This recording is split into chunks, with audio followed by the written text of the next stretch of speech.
My name is Nikki Sauer, and on behalf of the Ithaca High School Concert Band, I would like to thank you for joining us for today's cross-curricular multimedia concert event. I would also like to thank our special guests, Mr. Cal Walker and Mr. Jarrett Powers, as well as our student speakers, Tracy Lai, Kapono Liu, Ryan Hawthorne, and Allison Molenkamp, who will bring Lincoln's words to life today.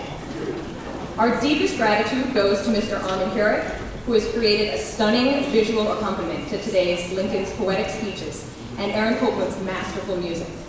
Please take a moment to silence your cell phones and any other electronic devices you may have.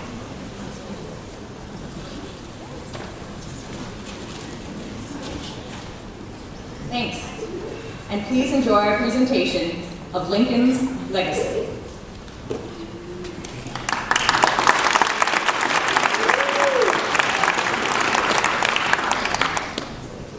Monday, March 4th, 1861. The national upheaval of secession was a grim reality at Abraham Lincoln's inauguration. Jefferson Davis had been inaugurated as the President of the Confederacy 2 weeks earlier.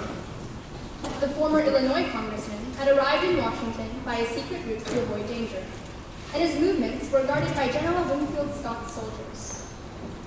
Ignoring advice to the contrary, the president-elect rode with President Buchanan in an open carriage to the Capitol, where he took the oath of office on the East Portico. Chief Justice Roger Taney administered the executive oath for the 7th time. The Capitol itself was sheathed in scaffolding because the copper and wood all-finished dome was being replaced with a cast-iron dome designed by Thomas U. Bolton. In his first inaugural address, speaking to the Southerners who hated him for opposing slavery, Lincoln said, quite poetically,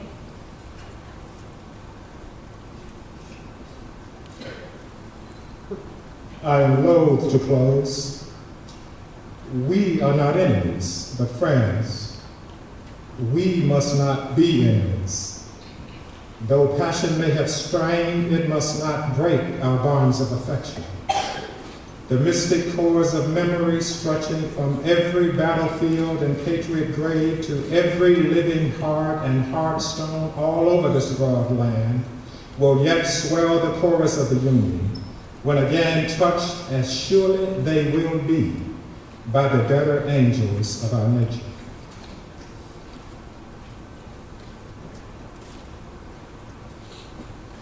Saturday, March 4th, 1865. Weeks of wet weather preceding Lincoln's second inauguration had caused Pennsylvania Avenue to become a sea of mud and standing water. Thousands of spectators stood in the thick mire at the Capitol grounds to hear the president. As he stood on the East Portico to take the executive oath, the completed Capitol dome over the president's head was a physical reminder of the resolve of his administration throughout the years of Civil War. Chief Justice Simon Chase administered the oath of office. In little more than a month, the president would be assassinated. The following are the closing lines from Lincoln's second inaugural address.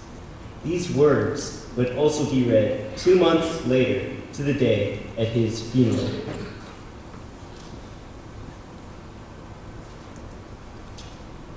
Fondly do we hope and fervently do we pray that this mighty scourge of war may speedily pass away.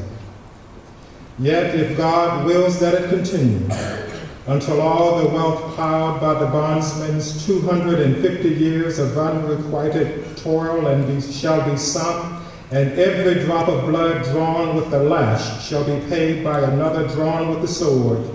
As it was said 3,000 years ago, so still must it be said.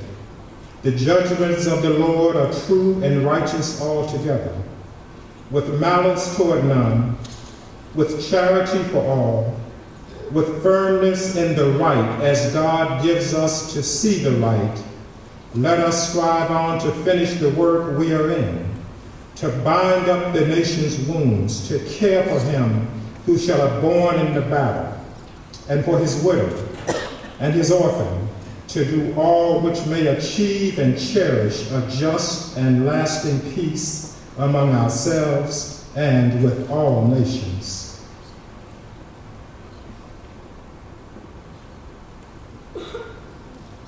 One month before signing the Emancipation Proclamation, President Lincoln sent his annual message to Congress on December 1st, 1862. Lincoln devoted so much attention to preparing the message that his friend David Davis said, "Mr. Lincoln's whole soul is absorbed in his plan of remunerative emancipation." The concluding lines demonstrate Lincoln's wonderful humility, empathy, and eloquence.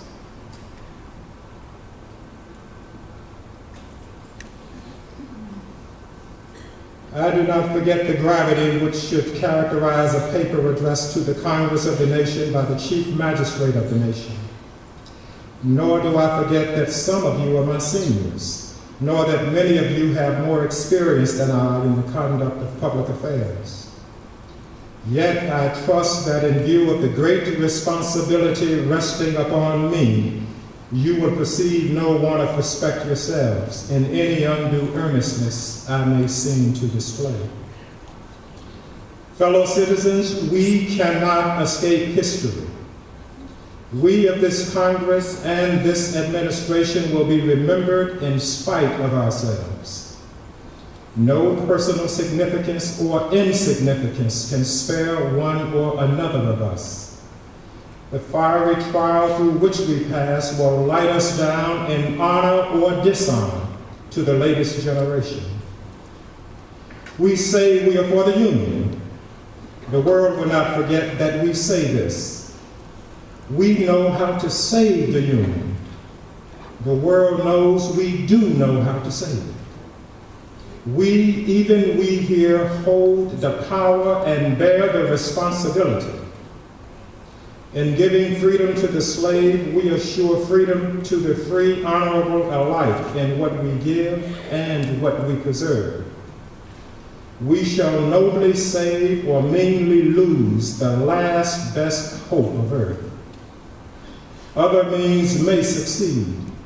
This could not fail. The way is plain, peaceful, generous, just a way which, if followed, the world will forever applaud, and God must forever bless.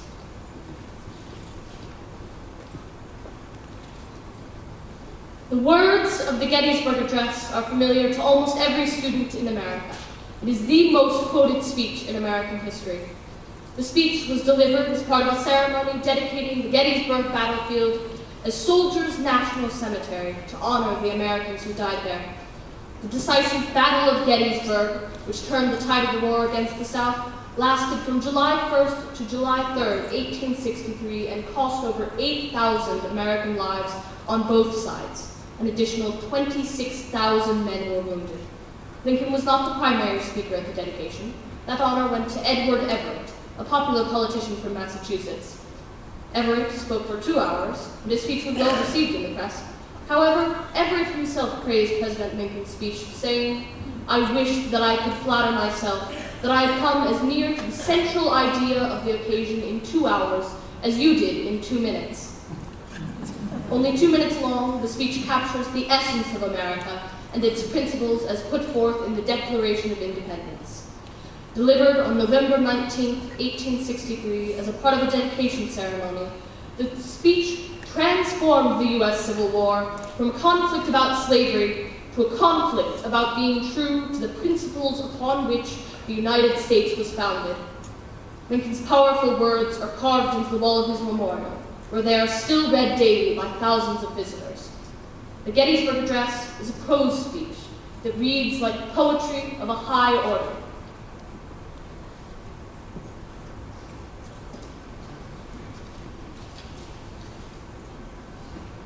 "Fourscore and 7 years ago, our fathers brought forth upon this continent a new nation, conceived in liberty and dedicated to the proposition that all men are created equal. Now we are engaged in a great civil war, testing whether that nation or any nation so conceived and so dedicated can long endure. We are met here on a great battlefield of that war. We have come to dedicate portions of it as a final resting place for those who here gave their lives that that nation might live.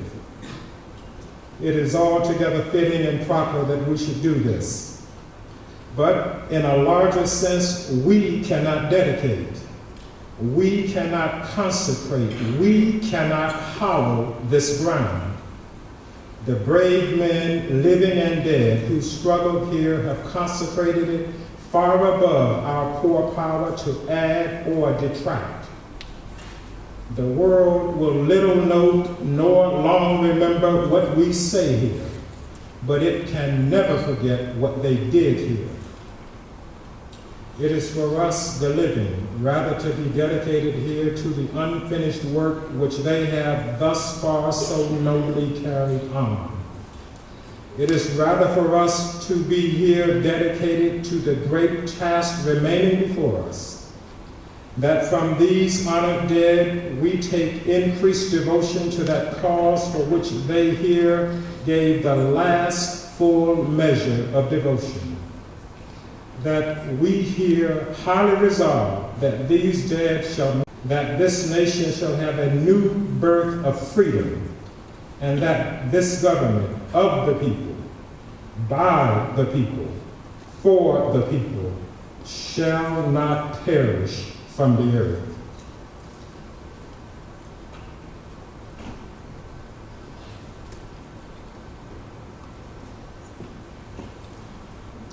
December 1941.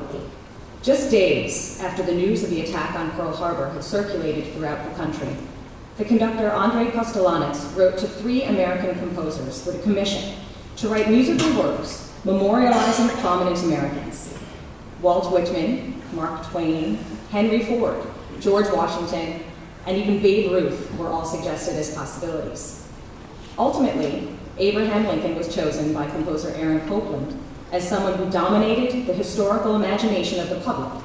Lincoln was also coupled in the public mind with Roosevelt, who turned to Lincoln early and often during his 12 years in office.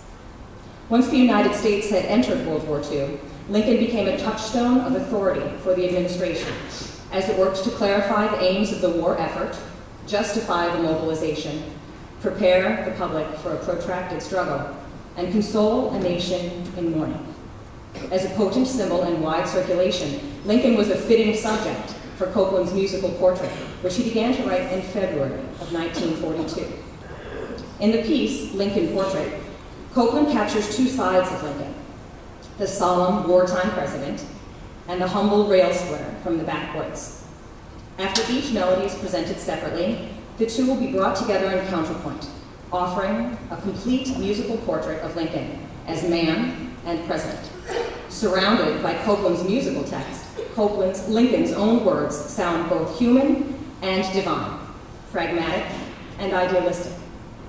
Less than a decade after the piece was written for orchestra, it was transcribed for band, right here in Ithaca, New York, by Walter Beeler, who was the director of bands at Ithaca College at the time.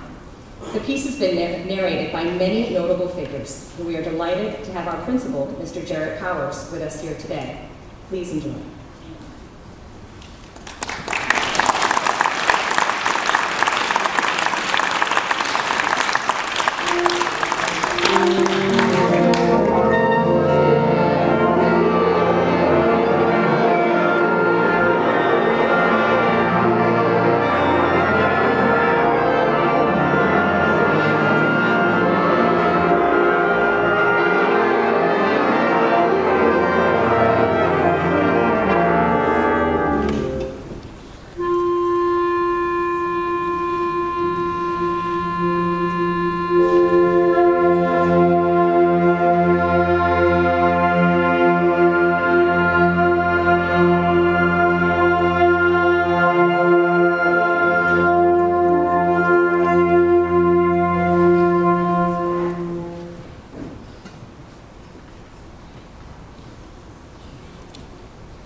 We cannot escape history. That is what he said. That is what Abraham Lincoln said. Fellow citizens, we cannot escape history. We of this Congress and this administration will be remembered in spite of ourselves. No personal significance or insignificance can spare one or another of us. The fiery trial through which we pass will light us down in honor or dishonor to the latest generation. We, even we here, hold the power and bear the responsibility.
When standing erect, he was 6 feet 4 inches tall.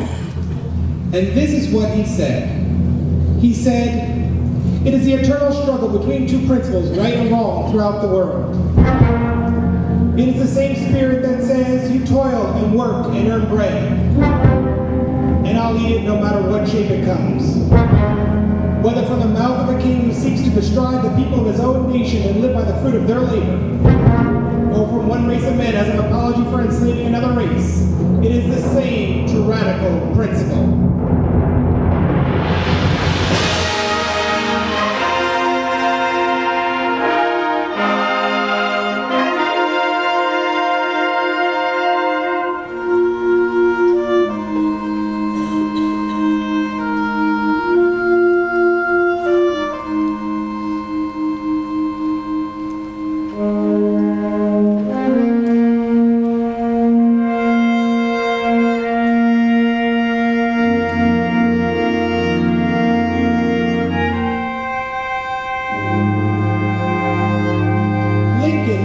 Was a quiet man. Abe Lincoln was a quiet and melancholy man. But when he spoke of democracy, this is what he said. He said, "As I would not be a slave, so I would not be a master." This expresses my idea of democracy. Whatever differs from this, to the extent of the difference, is no democracy.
devotion